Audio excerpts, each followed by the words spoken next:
Welcome back to poll of polls 2019. ആദ്യം നമുക്കിപ്പോൾ മുഖ്യമന്ത്രി യൂറോപ്യൻ പര്യടനത്തിന് ശേഷം മാധ്യമങ്ങളെ കാണുകയാണ്. വീണ്ടും തത്സമയ ദൃശ്യങ്ങളിലേക്ക്. അതോടൊപ്പം കേന്ദ്രീകൃതമായ മാലിന്യ സംസ്കരണ പ്ലാന്റുമായി ബന്ധപ്പെട്ട ആശയങ്ങൾ ഉൾക്കൊള്ളാൻ സഹായകമായ രീതിയിൽ ജനീവയിലെയും ബേണിലെയും മാലിന്യ സംസ്കരണ സംവിധാനങ്ങൾ സന്ദർശിക്കാൻ ഞങ്ങൾക്ക് സാധിച്ചു. ജനീവയിലെ വേസ്റ്റ് മാനേജ്മെൻറ്റ് ആൻഡ് റീസൈക്ലിംഗ് ഫെസിലിറ്റിയിലെ ഇൻസിനറേറ്ററുകളുടെ പ്രവർത്തനം മനസ്സിലാക്കാനും മാലിന്യത്തിൽ നിന്ന് ചെലവ് കുറഞ്ഞ രീതിയിൽ ഊർജം ഉൽപ്പാദിപ്പിക്കുന്നത് എങ്ങനെയെന്ന് മനസ്സിലാക്കാനും കഴിഞ്ഞു. ജനീവയിലെ പ്ലാനിനേക്കാൾ ആധുനികമായ വേസ്റ്റ് റീസൈക്ലിംഗ് സെൻ്ററാണ് ബേണിൽ സന്ദർശിച്ചത്.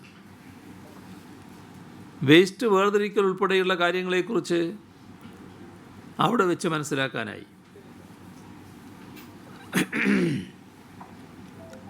ലഘുവായ തന്ത്രങ്ങൾ പ്രയോജനപ്പെടുത്തിക്കൊണ്ട് ജനീവയിലും ബേണിലും പ്രവർത്തിപ്പിക്കുന്ന മാലിന്യ സംസ്കരണ സംവിധാനങ്ങളുടെ സാധ്യതകൾ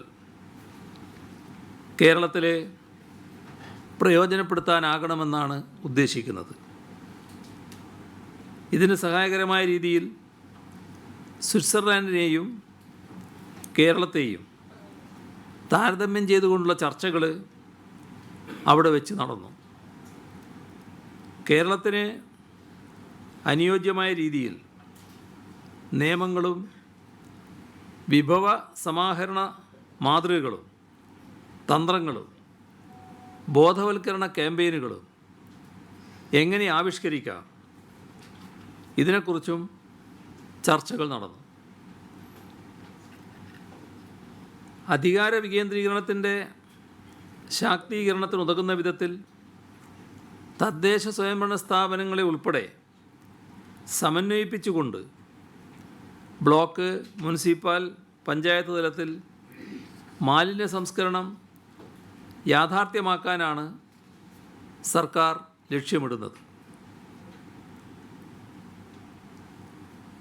ഇവിടെ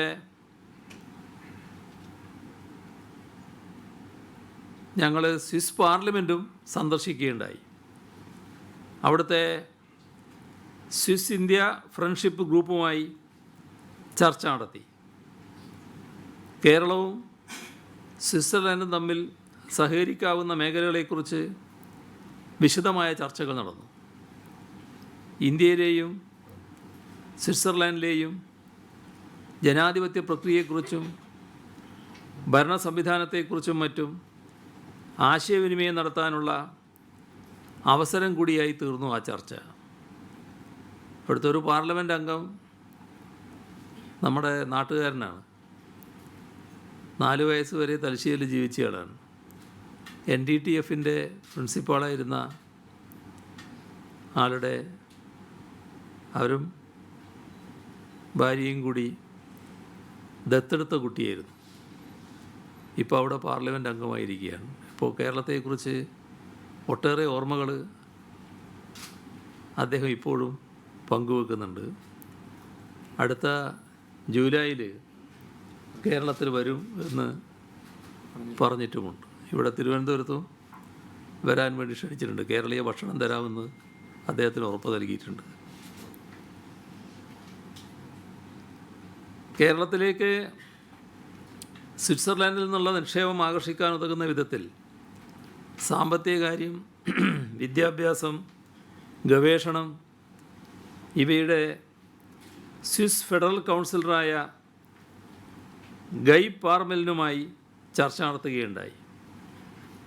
ബേണിലെ ഇന്ത്യൻ എംബസി വഴി കേരളത്തിലുണ്ടാകുന്ന നിക്ഷേപാവസരങ്ങൾ സ്വിസ് സർക്കാരിനെ സമയാസമയങ്ങളിൽ അറിയിക്കാൻ ധാരണയായിട്ടുണ്ട്. സ്വിറ്റ്സർലാൻഡിൽ നിന്ന് കേരളത്തിലേക്ക് ഒരു ബിസിനസ് ഡെലിഗേഷൻ വരുന്നതായിരിക്കും.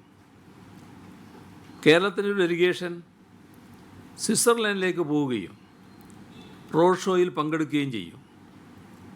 സംസ്ഥാന സർക്കാർ മുംബൈയിലുള്ള സ്വിസ് ബിസിനസ് ഹബ്ബുമായും ബാംഗ്ലൂരിലുള്ള സ്വിസ് നെക്സുമായും ബന്ധപ്പെട്ട് സഹകരണത്തിനുള്ള മറ്റ് സാധ്യതകൾ ആരായുകയും ചെയ്യും.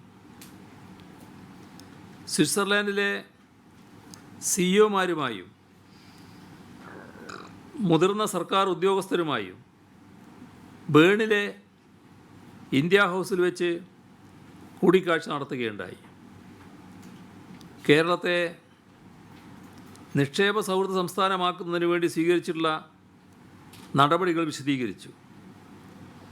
കേരളത്തിൽ ലഭ്യമായിരിക്കുന്ന അടിസ്ഥാന സൗകര്യങ്ങളെക്കുറിച്ചും മാനവ വിഭവശേഷിയെക്കുറിച്ചും ഇവിടുത്തെ തൊഴിൽ അന്തരീക്ഷത്തെക്കുറിച്ചുമൊക്കെ ഉയർന്ന ചോദ്യങ്ങൾക്ക് വ്യക്തമായ വിശദീകരണം നൽകാൻ ഈ കൂടിക്കാഴ്ച ഉപകരിച്ചു. ഇവിടെയുള്ള ഇൻഡസ്ട്രിയൽ പാർക്കുകളിൽ നിക്ഷേപിക്കുന്നതിന് പലരും താൽപ്പര്യം പ്രകടിപ്പിച്ചിട്ടുണ്ട്. തങ്ങളുടെ പ്രവർത്തനങ്ങൾ കേരളത്തിലേക്ക് കൂടി വ്യാപിപ്പിക്കാൻ ചില എഞ്ചിനീയറിംഗ് കമ്പനികൾ താൽപ്പര്യപ്പെടുന്നുണ്ട്. അവിടെ നടന്ന ചർച്ചകളുടെ അടിസ്ഥാനത്തിൽ സ്വിസ് സിഇഒമാരുടെ ഒരു സംഘം കേരളം സന്ദർശിക്കും. കേരളത്തെപ്പോലെ സ്വിറ്റ്സർലാൻഡിലും medium, small and micro enterprises ഇവയാണ് വ്യവസായ വളർച്ചയുടെ ചാലകശക്തി. അതുകൊണ്ട് തന്നെ സഹകരണത്തിൻ്റെ വലിയ സാധ്യതകളാണ് കേരളവും സ്വിറ്റ്സർലൻഡും തമ്മിലുള്ളത്. അത് പ്രയോജനപ്പെടുത്താനായി സൂറിക്കിലും ബേണിലും ജൂണിൽ നടക്കുന്ന ഇൻവെസ്റ്റ്മെൻറ്റ് ഷോകളിൽ കേരളത്തിൻ്റെ സാധ്യതകൾ പ്രത്യേകമായി പ്രസിദ്ധപ്പെടുത്തുന്നതായിരിക്കും. ഇന്ത്യൻ അംബാസഡർ തന്നെ ഇതിന് മുൻകൈയെടുക്കും. പിന്നീട് ഞങ്ങൾ പോയത് ഫ്രാൻസിലേക്കായിരുന്നു. ഫ്രാൻസിൽ ക്യാപിറ്റലിസം സൃഷ്ടിക്കുന്ന അസമത്വങ്ങളെ വ്യക്തമായ കണക്കുകളുടെ അടിസ്ഥാനത്തിൽ തുറന്നു കാട്ടിയിട്ടുള്ള ലോകപ്രസിദ്ധ സാമ്പത്തിക ശാസ്ത്രജ്ഞനായ പ്രൊഫസർ തോമസ് പിക്കറ്റിയുമായി പാരീസിലെ സ്കൂൾ ഓഫ് എക്കണോമിക്സിൽ വെച്ച് സംവദിക്കാൻ ഞങ്ങൾക്ക് കഴിഞ്ഞു. ഡോക്ടർ ലൂക്ക ചാൻസലും പിക്കറ്റിയോടൊപ്പമുണ്ടായിരുന്നു. ഭൂപരിഷ്കരണം ഉൾപ്പെടെയുള്ള നടപടികളിലൂടെ കേരളം കൈവരിച്ച ചരിത്രപരമായ നേട്ടങ്ങൾ വിവരിക്കാനും പുരോഗമനപരമായ സർക്കാരുകളുടെ ഇടപെടലുകളുടെ ഫലമായി ആരോഗ്യം, വിദ്യാഭ്യാസം തുടങ്ങിയ മേഖലകളിൽ കേരളം ഇന്ത്യക്കാകെ മാതൃകയാകത്തക്ക വിധത്തിൽ ഉയർന്ന സൂചികകൾ കൈവരിച്ചിട്ടുണ്ട് എന്ന് ബോധ്യപ്പെടുത്താനും സാധിച്ചു. സാമൂഹ്യ മേഖലകളിലെ കേരളത്തിൻ്റെ നേട്ടങ്ങൾ വിവരിക്കുമ്പോൾ തന്നെ അസമത്വം കുറഞ്ഞ ഇടങ്ങളിൽ ഒന്നാണ് കേരളമെന്ന് വ്യക്തമാക്കാനും ഈ കൂടിക്കാഴ്ച ഉപകരിച്ചു. കേരളത്തിലെ അസമത്വം ഇനിയും കുറക്കാൻ സാധിക്കുമോ എന്നതിനെക്കുറിച്ച് പിക്കറ്റിയോട് ആരായാനും സാധിച്ചു. സാമ്പത്തിക അസമത്വം കുറക്കുന്നതിന് എല്ലാ രാജ്യങ്ങളിലും പുരോഗമനപരമായ നികുതി ഘടന അനിവാര്യമാണെന്ന് അദ്ദേഹം പറഞ്ഞു. കൂടുതൽ സമ്പത്തുള്ളവരിൽ നിന്ന് കൂടുതൽ നികുതി ഈടാക്കാനാവണം. സമ്പന്നരുടെ നികുതി കുറക്കുന്നതിന് ആഗോളതലത്തിൽ തന്നെ സമ്മർദ്ദ ഗ്രൂപ്പുകൾ പ്രവർത്തിക്കുന്ന കാര്യം അദ്ദേഹം ഓർമ്മിപ്പിച്ചു. പല രാജ്യങ്ങളും സമ്പന്നരുടെ വാദഗതികളാണ് മുന്നോട്ട് വെക്കുന്നതെന്നും അദ്ദേഹം ഓർമ്മിപ്പിച്ചു. ഞങ്ങളുടെ കൂടിക്കാഴ്ചയിൽ പിക്കറ്റി ഉന്നയിച്ച ഒരു പ്രധാന പ്രശ്നം ഇന്ത്യൻ സാമ്പത്തിക സാഹചര്യങ്ങളെക്കുറിച്ചുള്ള കൃത്യമായ ഡാറ്റ ബന്ധപ്പെട്ടവർ ലഭ്യമാക്കുന്നില്ല എന്നതാണ്. അതുകൊണ്ട് തന്നെ ഇന്ത്യയെക്കുറിച്ചുള്ള സമഗ്രമായ ഒരു പഠനം സാധ്യമാകുന്നില്ല എന്നും അദ്ദേഹം വ്യക്തമാക്കി. നമ്മുടെ രാജ്യത്തെ നികുതി ഘടനയെക്കുറിച്ചും ആദായ നികുതി, വെൽത്ത് ടാക്സ്, ഇൻഹെറിറ്റൻസ് ടാക്സ് എന്നിവയെക്കുറിച്ചുമൊക്കെ അറിയാൻ അദ്ദേഹം തൽപരനായിരുന്നു. കേരളത്തെ സംബന്ധിക്കുന്ന ഡാറ്റ ലഭിച്ചാൽ കേരള മോഡൽ ഓഫ് ഇക്കണോമിക് ഗ്രോത്തിനെക്കുറിച്ച് പഠിക്കാൻ തൽപരനാണെന്നും അദ്ദേഹം ഞങ്ങളെ അറിയിച്ചു. അതിനായി അദ്ദേഹത്തിന് നമ്മുടെ നികുതി ഘടനയുമായും മറ്റും ബന്ധപ്പെട്ട വിവരങ്ങൾ ആവശ്യമാണ്. ആവശ്യമായ വിവരങ്ങൾ ലഭ്യമാക്കുന്നതിനായി ഒരു നോഡൽ ഓഫീസറെ നിയോഗിക്കുന്നതായിരിക്കും. ചർച്ചയിൽ പിക്കറ്റി അംഗീകരിച്ച ഒരു കാര്യം, കേരള മോഡൽ എന്നത് വിദേശ പര്യടനം കഴിഞ്ഞ് മടങ്ങിയെത്തിയ മുഖ്യമന്ത്രി പിണറായി വിജയൻ തിരുവനന്തപുരത്ത് മാധ്യമങ്ങളെ കാണുകയായിരുന്നു. വാർത്താ സമ്മേളനത്തിൻ്റെ തത്സമയ ദൃശ്യങ്ങളാണ് നമ്മൾ കണ്ടത്.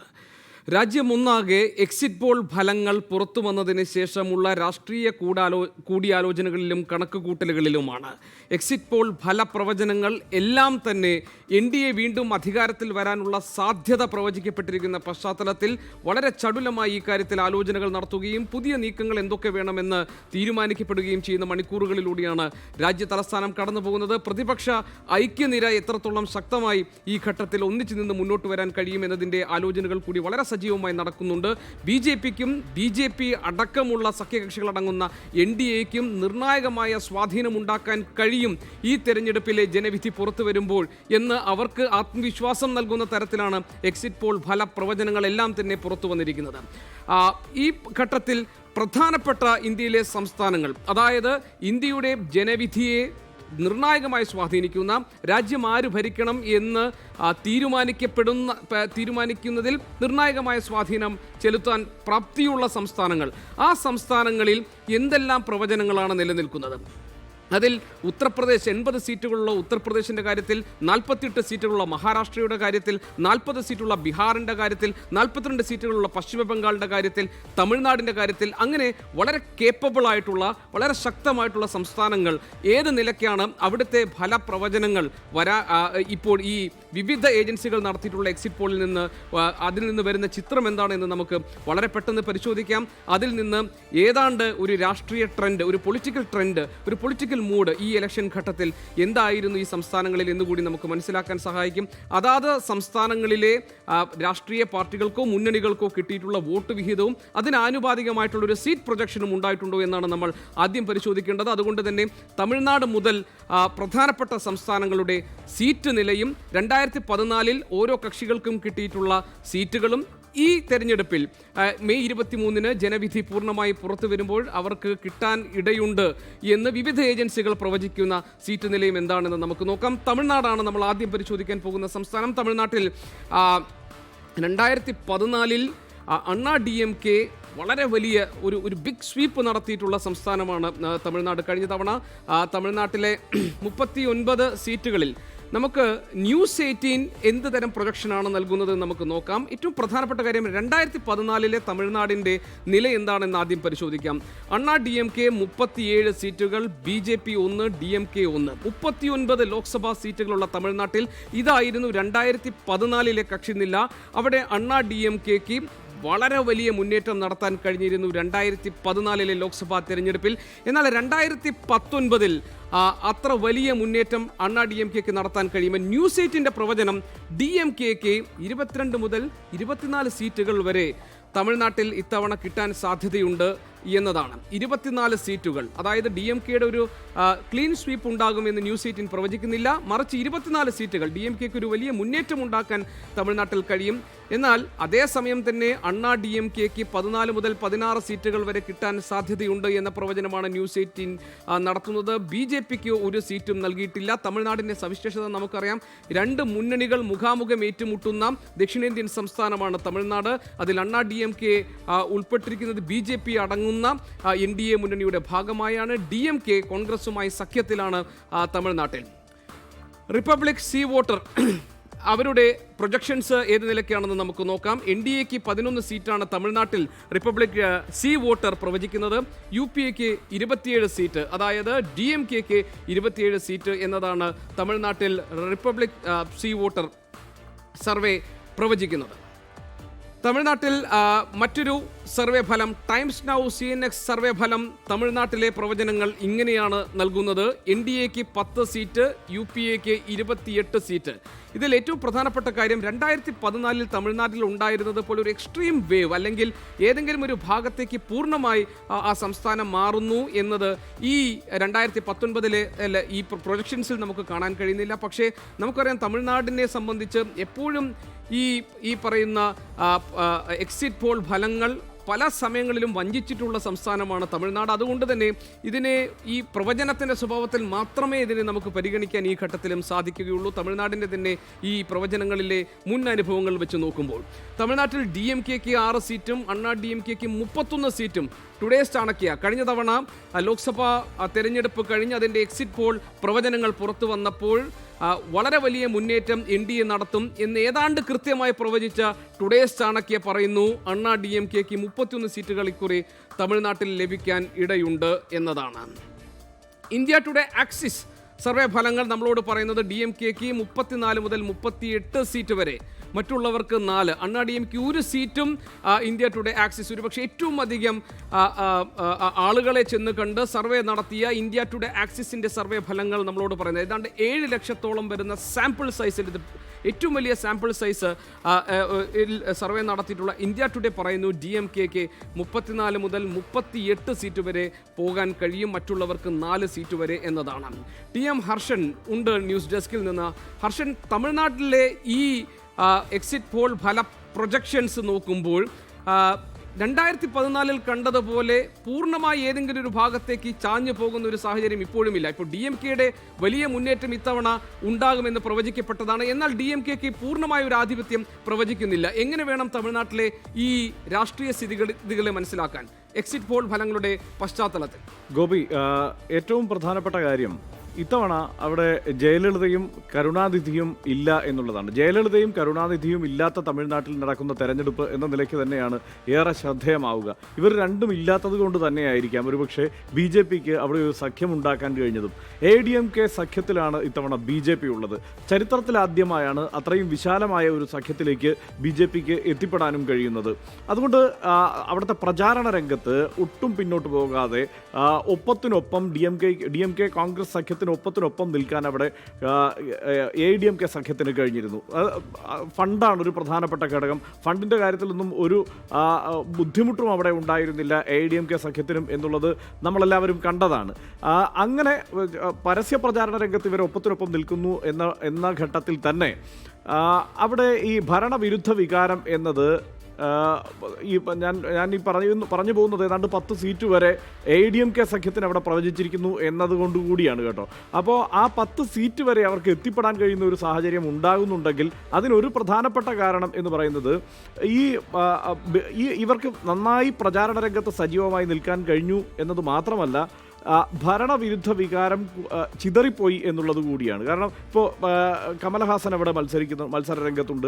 അങ്ങനെ ഈ കമലഹാസൻ പിടിക്കുന്ന വോട്ടുകൾ എല്ലാ മണ്ഡലങ്ങളിലും അവർ അത്ര നിർണായകമൊന്നുമല്ല. തെക്കൻ തമിഴ്നാട്ടിലെ ചില മണ്ഡലങ്ങളിലാണ് സ്വാഭാവികമായും അവർക്ക് കമലഹാസന്റെ പാർട്ടിക്കൊക്കെ കുറച്ചെങ്കിലും പ്രകടനം നടത്താൻ കഴിയുക. എങ്കിൽ പോലും ഒരു ഭൂരിപക്ഷത്തിലേക്ക് എത്താവുന്ന വോട്ടുകളായിരിക്കും കമലഹാസന്റെ പാർട്ടിക്ക് കൊണ്ടുപോവുക എന്നതുകൊണ്ടുകൂടിയാവാം ഒരുപക്ഷെ ഈ 10 സീറ്റൊക്കെ അവിടെ ADMK കെ സഖ്യത്തിന് പ്രവചിക്കുന്നത്. അതല്ലെങ്കിൽ 30 സീറ്റിന് മുകളിൽ അവിടെ ഡി എം കെ സഖ്യത്തിന് ലഭിക്കും എന്നുള്ള പ്രതീക്ഷ തന്നെയാണ് പൊതുവെ എല്ലാവരും ഈ സർവേ ഫലങ്ങൾ ഒന്നിച്ചു വെച്ച് നോക്കുമ്പോൾ നമുക്ക് പറയാൻ കഴിയുന്നത് DMK ഒരു വലിയ മുന്നേറ്റം ഉണ്ടാകും. ഒരു പക്ഷേ BJP അണ്ണാ DMKയോടൊപ്പം നിന്ന് ദക്ഷിണേന്ത്യൻ സംസ്ഥാനങ്ങളിൽ തമിഴ്നാട്ടിൽ ഒരു മുന്നേറ്റം നടത്താൻ കഴിയുമെന്ന പ്രതീക്ഷ BJP ഉണ്ടെങ്കിൽ അത് അത്രയ്ക്ക് വേണ്ട എന്നല്ലേ ഈ എക്സിറ്റ് പോൾ ഫലങ്ങൾ നമ്മളോട് പറയുന്നത്? പക്ഷേ നമുക്ക് അറിയാമല്ലോ, നേരത്തെ ഗോപി തന്നെ പറഞ്ഞ ഒരു പ്രധാനപ്പെട്ട കാര്യമുണ്ട്. തമിഴ്നാട് എല്ലാ കാലത്തും ഈ എക്സിറ്റ് പോൾ ഫലങ്ങളെ അട്ടിമറിച്ചിട്ടുണ്ട് എന്നതാണ് അതിൻ്റെ ഏറ്റവും വലിയ പ്രത്യേകത. അവിടെ എക്സിറ്റ് പോൾ ഫലങ്ങളിൽ ഇങ്ങനെ പങ്കിട്ട് കൊടുത്താലും അവസാനം അതൊരു ക്ലീൻ സ്വീപ്പായി പോകുന്ന ഒരു സ്വഭാവം തമിഴ്നാട്ടിലുണ്ട്. അത് ADMK ജയിക്കുന്ന തെരഞ്ഞെടുപ്പുകളിൽ ADMKയ്ക്ക് സമ്പൂർണ്ണാധിപത്യം ലഭിക്കുകയും DMK വിജയിക്കുന്ന തെരഞ്ഞെടുപ്പുകളിൽ DMKയ്ക്ക് സമ്പൂർണ്ണാധിപത്യം ലഭിക്കുകയും ചെയ്യുന്ന ഒരു ചരിത്രം തമിഴ്നാട്ടിലുണ്ട് എന്നതാണ് പ്രത്യേകത. അനീഷ്, ജെബി മേത്തർ, അതോടൊപ്പം CR നീലകണ്ഠൻ, 3 അതിഥികൾ തയ്യാറായി നിൽക്കുന്നുണ്ട് നമ്മളോടൊപ്പം.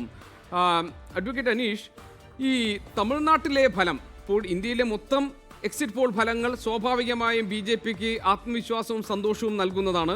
പക്ഷേ തമിഴ്നാട്ടിൽ DMKയുടെ മുന്നേറ്റമാണ് എല്ലാ എക്സിറ്റ് പോൾ ഫല സൂചനകളും ഏതാണ്ട് തുല്യമായി തന്നെ പ്രവചിക്കുന്നത്. ഇത് BJPക്ക് ആശങ്കയുണ്ടാക്കുന്നുണ്ടോ, അതോ ഇത് ഏതാണ്ട് തീരുമാനിക്കപ്പെട്ടത് തന്നെയാണോ, അല്ലെങ്കിൽ മുൻപേ നിങ്ങൾ കണക്ക് കൂട്ടിയതുപോലെ തന്നെയാണോ? അതിൽ ഈ സർവേകൾ പരിശോധിക്കുന്ന സമയത്ത് വ്യത്യസ്തമായിട്ടുള്ള റിസൾട്ടുകളാണ് പല സർവേകളും പറഞ്ഞിട്ടുള്ളത്. അതിൽ ഈ ചാണക്യയുടെ സർവേ, അവരാണ് കൃത്യമായിട്ട് കഴിഞ്ഞ 2014 കൃത്യമായിട്ട് സർവേ പറഞ്ഞ ടുഡേയ്സ് ചാണക്യ പറയുന്നത് അവിടെ ADMK സഖ്യം തൂത്തുവാരും എന്നുള്ളതാണ്. അപ്പോൾ ഏകപക്ഷീയമായി അവിടെ റിസൾട്ട് ഉണ്ടാവുമെന്ന് ഒരു സർവേകളും അങ്ങനെ പറഞ്ഞിട്ടില്ല. ഞങ്ങളുടെ കണക്കൂട്ടൽ എന്താണെങ്കിൽ 2014 മഴവിൽ മുന്നണിയുമായി ഭാരതീയ ജനതാ പാർട്ടിയുടെ നേതൃത്വത്തിലുള്ള സഖ്യം അവിടെ 2 സീറ്റുകൾ നേടി. അന്ന് ADMK സെപ്പറേറ്റ് ആണ് മത്സരിച്ചത്. ഇന്ന് ആ മഴവിൽ സഖ്യവും ADMKയും ചേരുന്ന ശക്തമായിട്ടുള്ള സഖ്യമാണ് തമിഴ്നാട്ടിൽ മത്സരിക്കുന്നത്.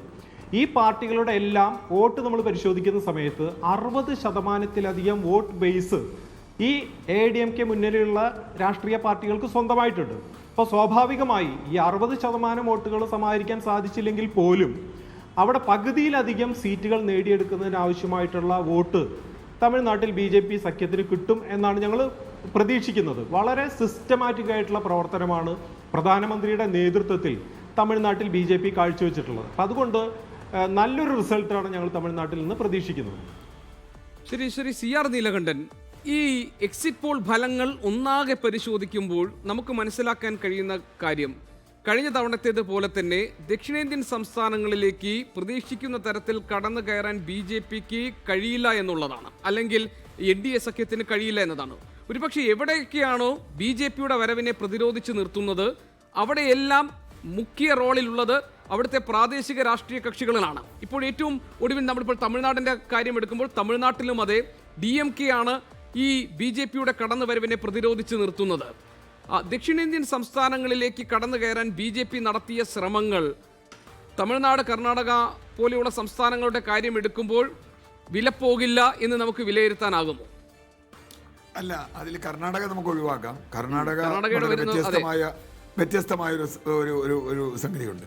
നേരെ മറിച്ച് കർണാടക ഒഴിച്ചുള്ള ദക്ഷിണേന്ത്യയിൽ BJPക്ക് പറയത്തക്ക ഈ പറയുന്ന വളർച്ചയോ സ്വാധീനമോ ഉണ്ടാക്കാൻ കഴിഞ്ഞിട്ടില്ല. കേരളമടക്കം ഒരു സീറ്റ് കിട്ടുമോ കിട്ടില്ല എന്നുള്ള തർക്കം അവിടെ നിൽക്കട്ടെ. മറ്റൊരു പ്രധാന കാര്യം നിങ്ങൾ വിട്ടുപോയ, എനിക്ക് തോന്നുന്നു ഗോപീഷിൻ്റെ അനാലിസിസിൽ വിട്ടുപോയ ഒരു പ്രധാന കാര്യം, അവിടെ ദിനകരൻ്റെ ഒരു ടീം അണ്ണാ DMK എന്ന രൂപത്തിൽ അമ്മ പാർട്ടിയുമായി അവിടെ മത്സരിക്കുന്നുണ്ട്. അവിടെ ഒരു ഉപതെരഞ്ഞെടുപ്പിൽ വലിയ ഭൂരിപക്ഷത്തിൽ ദിനകരൻ്റെ പാർട്ടി ജയിച്ച ഒരനുഭവവും അവിടെയുണ്ട്. ധാരാളം പണം, ജയലളിതയുടെ പണം മുഴുവൻ അവരുടെ കയ്യിലാണെന്നാണ് പറയുന്നത്.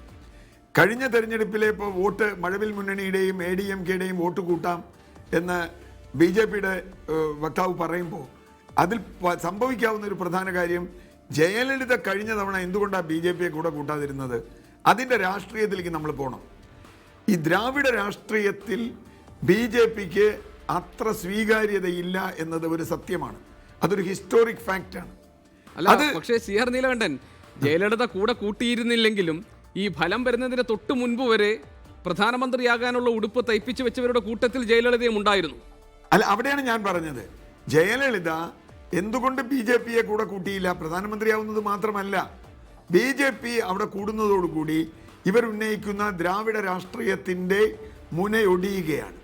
അത് ഇത്തവണ ഞാൻ പ്രതീക്ഷിക്കുന്നത് DMK-ക്ക് അനുകൂലമാകും എന്ന് തന്നെയാണ്. കാരണം തമിഴ്നാടിൻ്റെ രാഷ്ട്രീയം നമ്മൾ ഹിസ്റ്റോറിക്കായി പരിശോധിക്കണം. ഇപ്പം നേരത്തെ പറഞ്ഞു 2 പോൾ രാഷ്ട്രീയമാണ് എക്കാലത്തും, ഒരു പോളിലേക്ക് ഷിഫ്റ്റ് ചെയ്യുന്ന രാഷ്ട്രീയമാണ്. മാത്രമല്ല തമിഴ്നാട് നേരത്തെ നമ്മൾ പലവട്ടം പറഞ്ഞതുപോലെ 2014-ലും 2009-ലുമൊക്കെ മനുഷ്യനെ പറ്റിച്ച ഒരു സംസ്ഥാനമാണ് തമിഴ്നാട്. കാരണം നമ്മൾ വിചാരിച്ചതിന് നേരെ വിപരീതമായി തമിഴ്നാട്ടിൽ ഷിഫ്റ്റ് ഉണ്ടായിട്ടുണ്ട്. അപ്പോൾ അതുകൊണ്ട് ഞാൻ പ്രതീക്ഷിക്കുന്നത് ദിനകരൻ്റെ പാർട്ടി പിടിക്കുന്ന വോട്ട് DMK-ക്ക് വലിയ ദോഷം ചെയ്യും. അത് എത്രത്തോളം എന്നത് അറിയാനിരിക്കുന്നുള്ളൂ. കമലഹാസന്റെ പാർട്ടി പിടിക്കുന്ന വോട്ട് വളരെ കുറവായിരിക്കും. മാത്രമല്ല താങ്കൾ പറഞ്ഞതുപോലെ DMK ഇക്കാര്യത്തിൽ വളരെ സ്ട്രോങ് ആയിട്ടൊരു പൊസിഷൻ എടുക്കുകയും ചെയ്തു. ഇപ്പോൾ സ്റ്റാലിനെ പോലെ ഒരാൾ അവിടെ ഉള്ളത് കൊണ്ടാണ് സത്യത്തിൽ ഈ നിലയ്ക്ക് കാര്യങ്ങൾ മുന്നോട്ട് കൊണ്ടുപോയത് നമുക്ക് വേണമെങ്കിൽ വിലയിരുത്താമല്ലോ. കാരണം ചന്ദ്രശേഖര റാവു വന്നപ്പോൾ ഇല്ല ഞങ്ങൾ കോൺഗ്രസിനൊപ്പമാണ് നിൽക്കുന്നത് എന്ന് ഉറച്ചൊരു നിലപാടെടുത്ത് നിൽക്കാൻ സ്റ്റാലിന് സാധിച്ചു. അതാ ഞാൻ പറഞ്ഞത്, ഒരു BJP വിരുദ്ധ എന്നല്ല, ഒരു പരിധി വരെ ഉത്തരേന്ത്യൻ ബ്രാഹ്മണിക്കൽ രാഷ്ട്രീയത്തിനെതിരായ രാഷ്ട്രീയ ഭൂപടമാണ് ഇന്ന് വരെ നമ്മൾ തമിഴ്നാട്ടിൽ കണ്ടിട്ടുള്ളത്. അതുകൊണ്ട് തന്നെ ആ ഷിഫ്റ്റ് BJP വരുന്നത് കൊണ്ട് മാത്രമല്ല, അവിടെ ഇപ്പോൾ ഭരിക്കുന്ന പനീർസെൽവത്തിൻ്റെ സർക്കാരിന് ഒരു സ്വീകാര്യതയും ഉണ്ടെന്ന് ഞാൻ കരുതുന്നില്ല. 2 നിയമസഭാ ഉപതെരഞ്ഞെടുപ്പ് നടക്കുന്നുണ്ട്, അതിന്റെ റിസൾട്ട് വരുമ്പോൾ 2 കുറേ നടക്കുന്നുണ്ട്. 22 നീലകണ്ഠൻ, ഞാൻ താങ്കളിലേക്ക് വരാം. ദയവായി താങ്കൾ ക്ഷമിക്കണം. മുഖ്യമന്ത്രി പിണറായി വിജയൻ അദ്ദേഹത്തിന്റെ വാർത്താ സമ്മേളനത്തിനിടെ ഇപ്പോൾ എക്സിറ്റ് പോൾ ഫലങ്ങളെ കുറിച്ചുള്ള പരാമർശങ്ങൾ നടത്തുകയാണ്. അതിലേക്ക് പെട്ടെന്ന് പോകാം.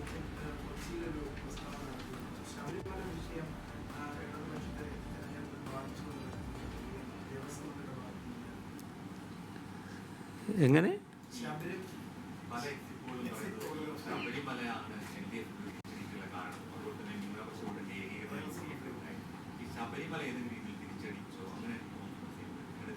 അല്ല, ഈ കേരളത്തിൻ്റെ കാര്യത്തിൽ ഞാൻ പറഞ്ഞില്ലേ, ഞങ്ങൾ വലിയ തോതിൽ വിജയിക്കാൻ പോവുകയാണ്. ഒരു ശബരിമല വിഷയവും ഇവിടെ ബാധിച്ചിട്ടില്ല.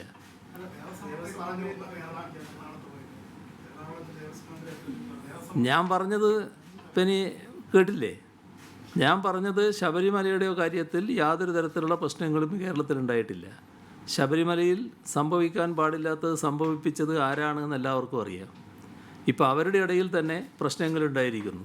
അവരെ ഏതോ അതിന് നേതൃത്വം കൊടുത്ത മഹതി തന്നെ പറയുന്ന സ്ഥിതി ഉണ്ടായല്ലോ, ചില ആളുകളെ ആക്രമിക്കാൻ വേണ്ടി മാത്രം സംഘടിപ്പിച്ചതായിരുന്നു ഇത്, അല്ലാതെ ശബരിമലയുടെ സംരക്ഷണമായിരുന്നില്ല ഉദ്ദേശം എന്നൊക്കെ പറയുന്ന സ്ഥിതി ഉണ്ടായില്ലേ. അപ്പോൾ ശബരിമല എന്നത് ജനങ്ങളുടെ ഇടയിൽ കൃത്യമായ ധാരണയുള്ള ഒന്നാണ്. ശബരിമലയെ സംരക്ഷിക്കാനാണ് ഗവൺമെൻറ് എപ്പോഴും നടപടികളെടുത്തിട്ടുള്ളത്. ആദ്യവും എടുത്ത നടപടി അതാണ്, തെരഞ്ഞെടുപ്പിന് ശേഷവും എടുത്ത നടപടി അതാണ്. ഇപ്പോൾ പോലും ചീഫ് സെക്രട്ടറി നേതൃത്വത്തിലുള്ള ഒരു ഉന്നതാധികാര സമിതി അവിടെയുള്ള പ്രവൃത്തികൾ അതിവേഗതയിൽ തീർക്കുന്നതിനുള്ള നടപടികളാണ് സ്വീകരിച്ചു വരുന്നത്.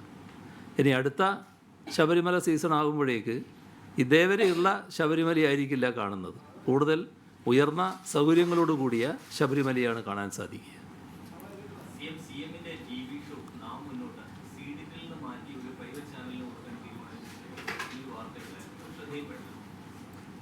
സീഡിറ്റിനെ മാറ്റുക എന്നുള്ളൊരു പ്രശ്നമല്ല അതിനുണ്ടായിട്ടുള്ളത്. അതിനകത്ത് ആകെ ഉണ്ടായത് ഈ നാം മുന്നോട്ട് എന്ന പരിപാടി നടത്തുന്നത് ഓരോ സ്ഥലത്ത് ഇങ്ങനെ മാറി മാറി നടത്തിക്കൊണ്ടിരിക്കുകയായിരുന്നു. അപ്പോൾ നല്ല സൗകര്യമുള്ള ഏതെങ്കിലും ഒരു സ്ഥലത്ത് നടത്താൻ പറ്റുമെന്നുള്ളത് പൊതുവെ ഒരു ചോദിക്കുന്ന നിലയുണ്ടായി. പല ചാനലുകളും അതിൽ പ്രതികരിച്ചു. ആ ചാനലുകളിൽ ഒന്ന് തിരഞ്ഞെടുക്കപ്പെട്ടു. അതാണ് ഉണ്ടായത്. സീഡിറ്റിന് സ്വന്തമായ സ്ഥലത്ത് വെച്ചല്ല പരിപാടി നടത്തിയത്. സീഡിറ്റിൻ്റെ ഒരു സ്ഥലം, സീഡിറ്റ് ഇപ്പോൾ ഒരു പരിപാടി നടത്തിക്കൊണ്ടിരിക്കുന്ന ഒരു സ്ഥലം അവസാനം നാം മുന്നോട്ട് എന്ന പരിപാടി നടത്തിയത് നമ്മുടെ റഷ്യൻ സാംസ്കാരിക നിലയത്തിൽ വെച്ചായിരുന്നു. അവിടെ തന്നെ എല്ലാ ദിവസങ്ങളിലും പരിപാടി നടത്താൻ വിഷമമുണ്ട്. അവിടെയാണ് നമ്മുടെ ഈ ലോട്ടറിയുടെ കാര്യം നടത്തിക്കൊണ്ടിരിക്കുന്നത്. അപ്പോൾ പിന്നെ ഒരു പുതിയ സ്ഥലം കണ്ടെത്തുക എന്നുള്ളതാണ് നോക്കിയത്. അങ്ങനൊരു പുതിയ സ്ഥലം കണ്ടിട്ടുണ്ട്. അതും സീഡിറ്റുമായിട്ട് ബന്ധമൊന്നുമില്ല.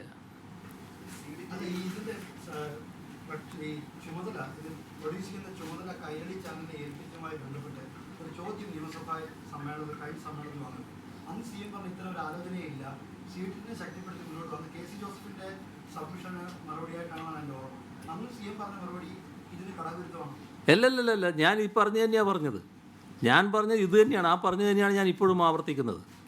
അന്ന് ശ്രീ KC ജോസഫ് കാര്യങ്ങൾ മനസ്സിലാക്കാതെ നിങ്ങളെപ്പോലുള്ള ചിലരുടെ ഉപദേശം കേട്ട് പറഞ്ഞതാണ് എന്ന് ഞാൻ അന്ന് പറയുകയുണ്ടായി. അതെന്താ, യഥാർത്ഥത്തിൽ ഈ ഉത്തരവാദിത്വം ആരെയും ഏൽപ്പിക്കുന്നില്ല. ഇതൊരു സ്ഥലം എടുക്കുന്ന പ്രശ്നം മാത്രമാണ്. ഉത്തരവാദിത്വം നമ്മുടെ PRDക്കാണ്. PRD ആണ് ആ ഉത്തരവാദിത്വം നിർവഹിക്കുന്നത്. PRD മുഖേനയാണ് ആ പരിപാടി നടത്തുന്നത്. അന്നും PRDക്കാണ് ഉത്തരവാദിത്വം, ഇന്നും PRDക്കാണ്, നാളെയും PRDക്കായിരിക്കും. ഒരാശങ്കയും അതിൽ വേണ്ട.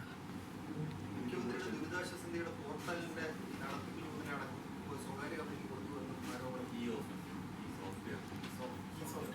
അതെനിക്ക് എന്താന്ന് നോക്കണം, എനിക്കറിയില്ല അത് എന്താന്ന് നോക്കണം. അപ്പോൾ ശരി.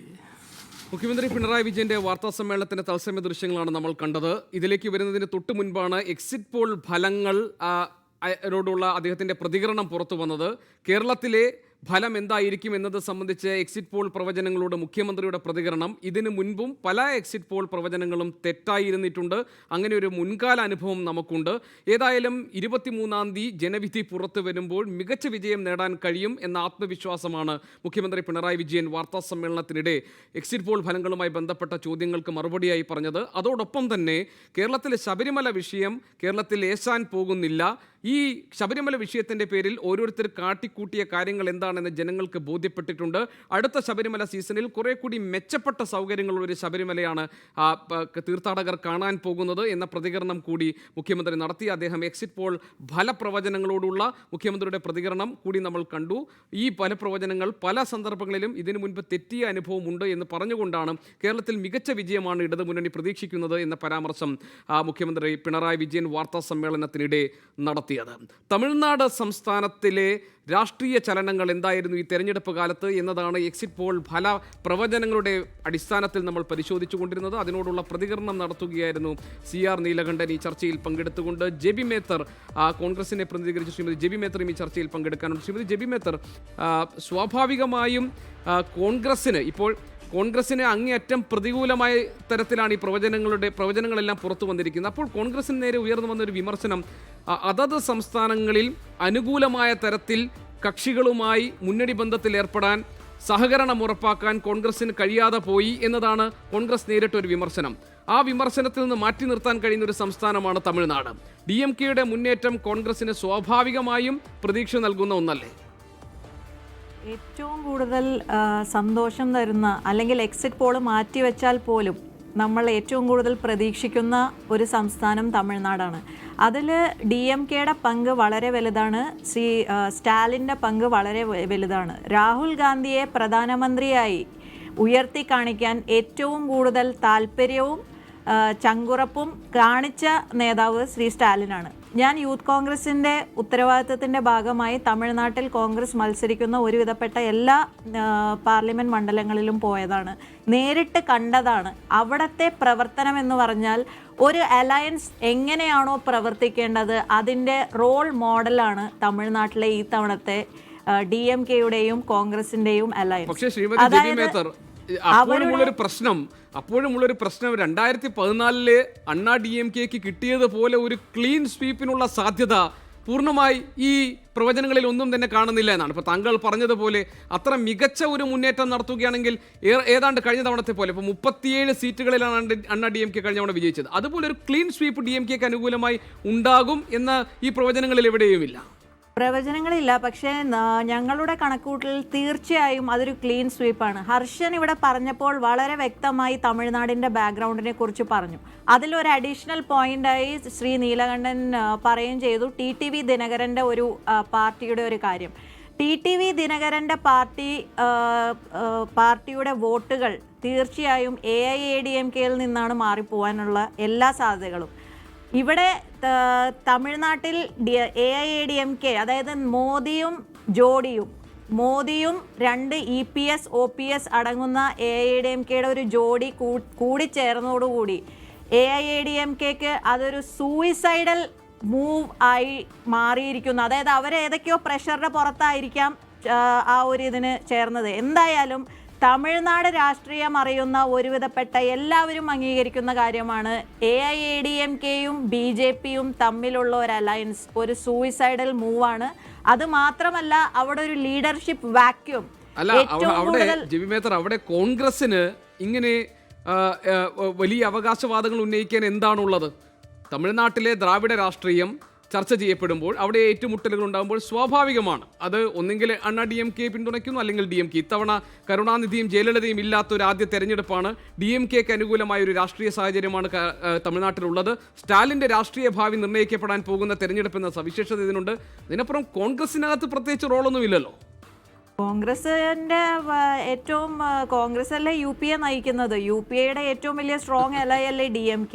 പിന്നെ അത് മാത്രമല്ല, സ്റ്റാലിൻ്റെ ഒരു ഉയർച്ച അല്ലെങ്കിൽ മുഖ്യമന്ത്രി പദം അതിപ്പോൾ കോൺഗ്രസ് തന്നെ ഏറ്റവും കൂടുതൽ കോൺഗ്രസിൻ്റെ കൂടി ഒരു ഉത്തരവാദിത്തമായി ഏറ്റെടുത്ത ഒരു കാര്യമാണ്. ശ്രീ രാഹുൽ ഗാന്ധി പങ്കെടുത്ത റാലികളിലെല്ലാം തന്നെ രാഹുൽ ഗാന്ധി തന്നെ അത് മുന്നോട്ട് വെച്ച ഒരു കാര്യമാണ്. എന്തായാലും അവിടെ ഒരു ക്ലീൻ സ്വീപ്പ് ഉണ്ടാകും. ഈ എക്സിറ്റ് പോൾ പറയുന്ന പോലെ ക്ലീൻ സ്വീപ്പ് ഉണ്ടാകും എന്ന് നമുക്ക് കരുതാം. നമുക്ക് ഈ ഫലപ്രഖ്യാപനത്തിന് വേണ്ടി കാത്തിരിക്കുകയും ചെയ്യാം. ശ്രീമതി ജെബി മേത്തർ, ഒരുപക്ഷെ കോൺഗ്രസ് ഒരു അലയൻസിൽ ഉൾപ്പെട്ട് ഏറ്റവും മികച്ച ഫലമുണ്ടാകുമെന്ന് പ്രതീക്ഷിക്കുന്ന സംസ്ഥാനങ്ങളിൽ ഒന്നാണ് കർണാടകയും.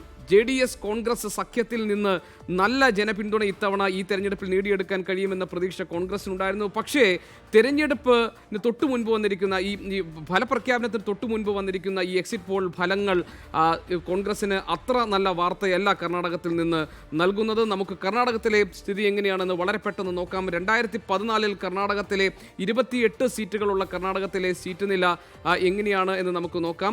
2014 NDAക്ക് 17 സീറ്റ്, UPAക്ക് 9 സീറ്റ്, മറ്റുള്ളവർ 2 എന്നതാണ് കർണാടകത്തിലെ സാഹചര്യം. ന്യൂസ് 18ന്റെ പ്രൊജക്ഷൻസ് ഈ നിലയിലാണ്. 21 മുതൽ 23 സീറ്റ് വരെ NDAക്ക് ലഭിക്കും എന്നതാണ്. ഒരുപക്ഷെ BJPക്ക് ഒരു സർപ്രൈസിങ് എലമെന്റ് നൽകുന്നതാണ് കർണാടകത്തിലെ ഈ projections.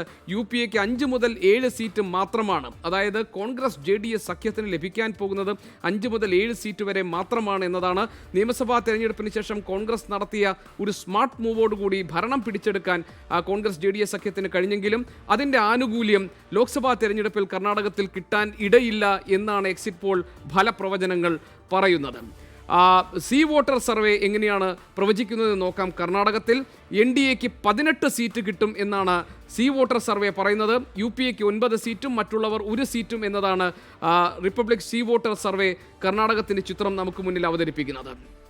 Times now CNX survey ഫലം ഇങ്ങനെയാണ്. NDAക്ക് 20 സീറ്റ് പ്രവചിക്കുന്നു കർണാടകത്തിൽ, 8 സീറ്റാണ് UPA അതായത് കോൺഗ്രസ് JDS സഖ്യത്തിന് ടൈംസ് നൗ CNX സർവേ പ്രവചിക്കുന്നത്. ടുഡേസ് ചാണക്യ കഴിഞ്ഞ തവണ ഏറ്റവും അടുത്ത് അല്ലെങ്കിൽ ശരിയായ രീതിയിൽ പ്രവചനം നടത്തിയിട്ടുള്ള ടുഡേസ് ചാണക്യയുടെ പ്രവചനം അനുസരിച്ച് BJPക്ക് 23 സീറ്റാണ്, NDAക്ക് 23 സീറ്റാണ് കർണാടകത്തിൽ ടുഡേസ് ചാണക്യ പ്രവചിക്കുന്നത്. കോൺഗ്രസ് JDS സഖ്യത്തിന് 5 സീറ്റ് എന്നതാണ് ടുഡേസ് ചാണക്യയുടെ പ്രവചനം കർണാടകത്തിൽ. ഇന്ത്യ ടുഡേ ആക്സിസ് സർവേ ഫലങ്ങൾ ഇങ്ങനെയാണ്. 21 മുതൽ 25 സീറ്റ് വരെ NDAക്ക് കിട്ടും, 3 മുതൽ 6 സീറ്റ് വരെ മാത്രമാണ് UPAക്ക് കിട്ടാൻ സാധ്യതയുള്ളത്. മറ്റുള്ളവർക്ക് 1 സീറ്റ് കൂടിപ്പോയാൽ 1 സീറ്റ് കിട്ടും എന്നതാണ് ഇന്ത്യ ടുഡേ ആക്സിസ് സർവേ ഫലം നമ്മളോട് പറയുന്നത്. ഹർഷൻ, കർണാടകത്തിലെ തെരഞ്ഞെടുപ്പ് ഫലം എന്തായിരിക്കും എന്നതിൻ്റെ സൂചനയായി നൽകിയിട്ടുള്ള ഈ ഫലപ്രവചനങ്ങൾ സത്യത്തിൽ കോൺഗ്രസ് ക്യാമ്പുകളെ സംബന്ധിച്ച് നിരാശപ്പെടുത്തുന്നതാണ്, ഒരല്പം അതിശയിപ്പിക്കുന്നതുമാണ്. കാരണം വളരെ ശക്തമായ ഒരു മുന്നേറ്റം ഈ തെരഞ്ഞെടുപ്പ് ഘട്ടത്തിൽ കോൺഗ്രസ് JDS സഖ്യത്തിന് നടത്താൻ കഴിഞ്ഞിട്ടുണ്ട് എന്ന രാഷ്ട്രീയ വിലയിരുത്തലുകളായിരുന്നു ഈ വോട്ടെടുപ്പ് ഘട്ടത്തിൽ ഉണ്ടായിരുന്നത്. അതിനോട് നീതി പുലർത്തുന്ന ഒന്നല്ല ഈ പറയുന്ന പ്രൊജക്ഷൻസ് എല്ലാം തന്നെ. എങ്ങനെ കാണണം ഇതിനെ? ഗോപി, ഇത് കർണാടകത്തെ മാത്രം എടുത്ത് നമ്മൾ വിലയിരുത്തുമ്പോഴുള്ള ഒരു പ്രശ്നമാണ്. മൊത്തത്തിൽ ഈ എക്സിറ്റ് പോൾ ഫലങ്ങളെ ആകെപ്പാടെ പരിശോധിക്കുമ്പോൾ നമ്മൾ പല ആവർത്തി പറഞ്ഞു പോയതാണ്, ഇതൊരു മോദി തരംഗം നിലനിൽക്കുന്നു എന്ന സൂചന തരുന്ന എക്സിറ്റ് പോൾ ഫലങ്ങളായിരുന്നു. അങ്ങനെ വരുമ്പോൾ സ്വാഭാവികമായും തെക്കേ ഇന്ത്യയിൽ BJPക്ക് ഏറ്റവും ശക്തമായ സാന്നിധ്യമുള്ള കർണാടകത്തിൽ ഇങ്ങനെ തന്നെ വേണം വരാൻ.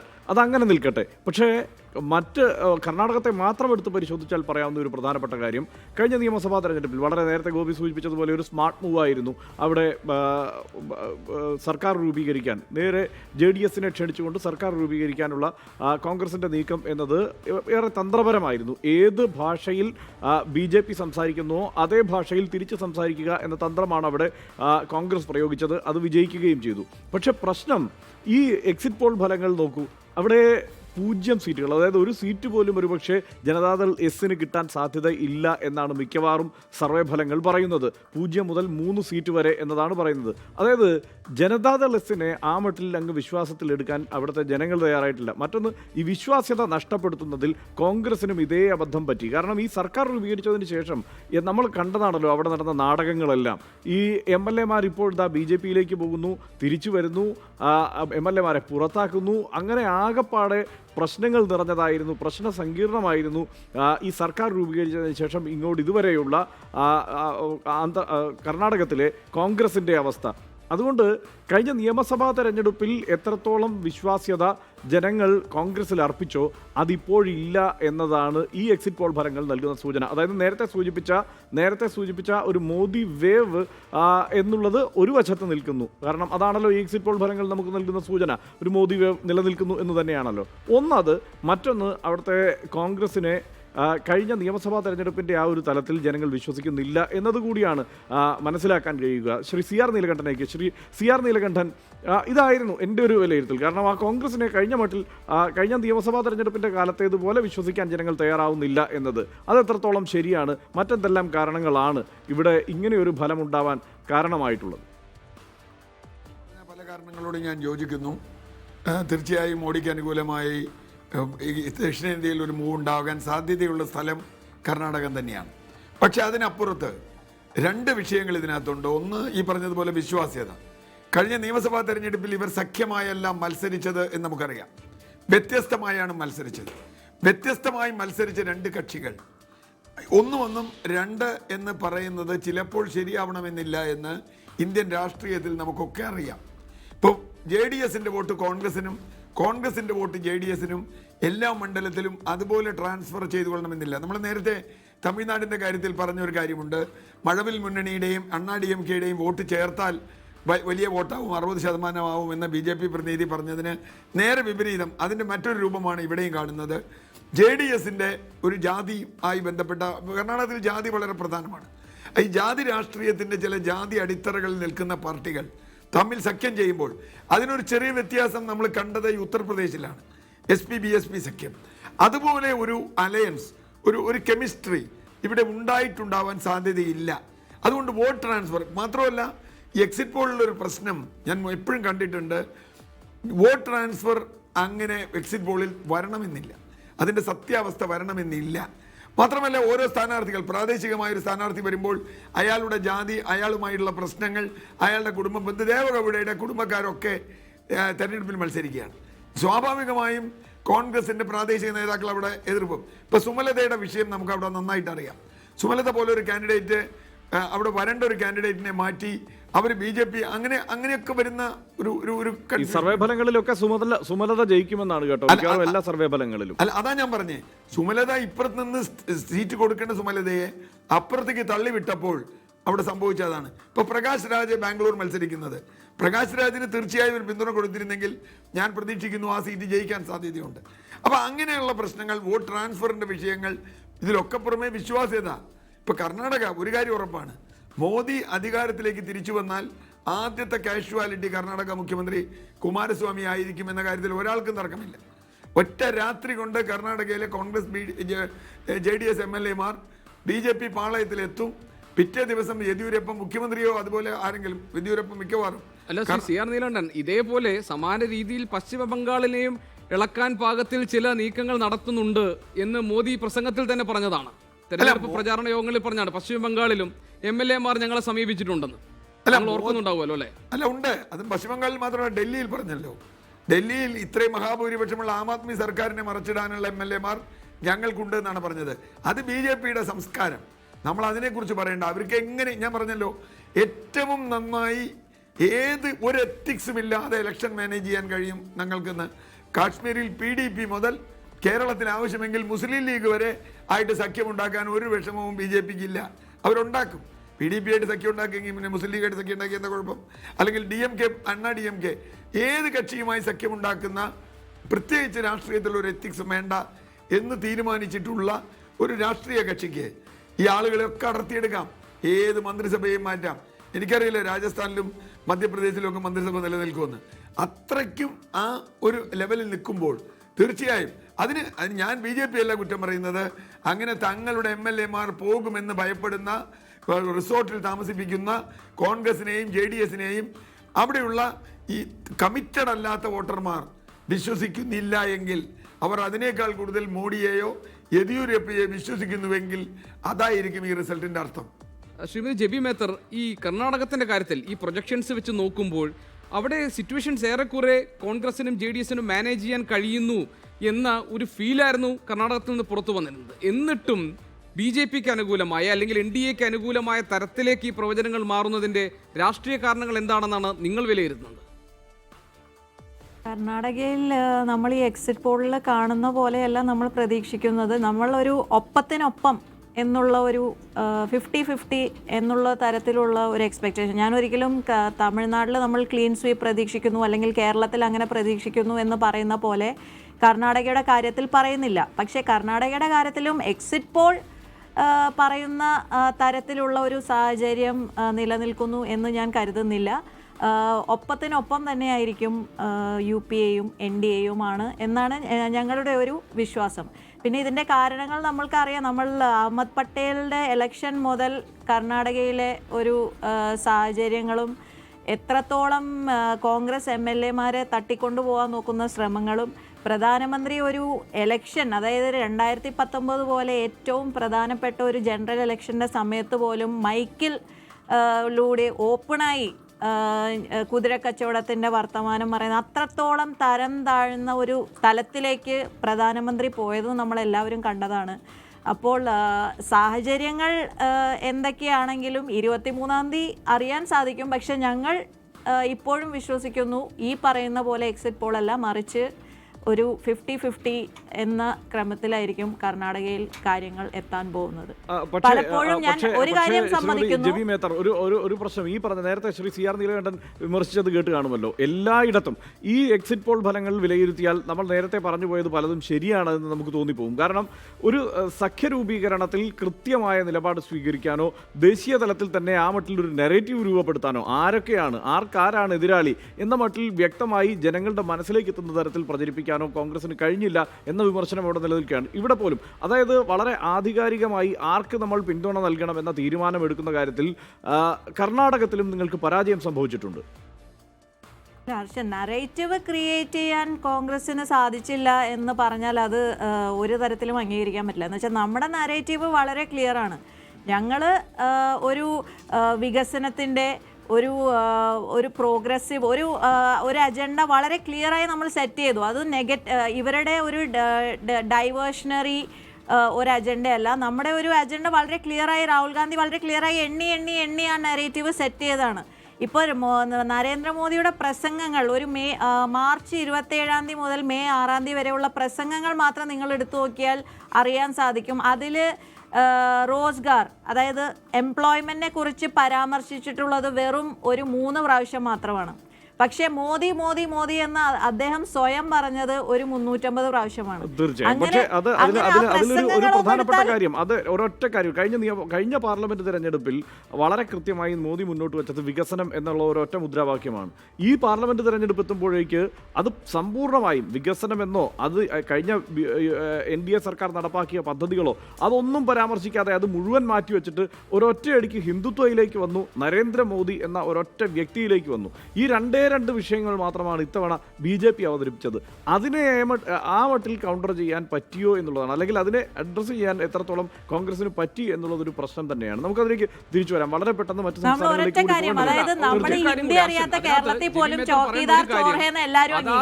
തീർച്ചയായും ആ മുദ്രാവാക്യം വേണ്ട രീതിയിൽ നരേന്ദ്രമോദിക്ക് BJPക്ക് അമിത്ഷായ്ക്ക് സാധിച്ചിട്ടുണ്ട്. അതിനെ കൃത്യമായി കൗണ്ടർ ചെയ്യുന്നതിനും നേരത്തെ അർഷൻ പറഞ്ഞതുപോലെ തന്നെ ദേശീയ തലത്തിൽ കൃത്യമായ ഒരു നാരറ്റീവ് കൊണ്ടുവരുന്നതിനും മോദിക്ക് ബദൽ നിൽക്കാൻ പോകുന്നത് ഞാനാണ് അല്ലെങ്കിൽ ഞങ്ങളാണ് ഏറ്റുമുട്ടൽ എന്നത് മാധ്യമങ്ങൾ നൽകിയ വിശേഷണ അപ്പുറത്തേക്ക് ജനങ്ങളുടെ ഇടയിലേക്ക് കൊണ്ടുവരാനും കോൺഗ്രസിന് കഴിഞ്ഞോ? മികച്ച സഖ്യ സാധ്യതകളുടെ അവസരങ്ങൾ കൃത്യമായി മുതലെടുക്കാൻ കോൺഗ്രസിന് കഴിഞ്ഞോ? ഇതൊക്കെ ഒരു ആത്മപരിശോധന നടത്തേണ്ടതല്ലേ? തീർച്ചയായും നമുക്ക് അതിലേക്ക് വരാം. ഗോപി, വളരെ പെട്ടെന്ന് തിരിച്ചു വരാം. ഒരു ചെറിയ ഇടവേളയിലേക്ക് പോയതിനു ശേഷം ഇതിന്റെ ഉത്തരങ്ങളിലേക്ക് വരാം.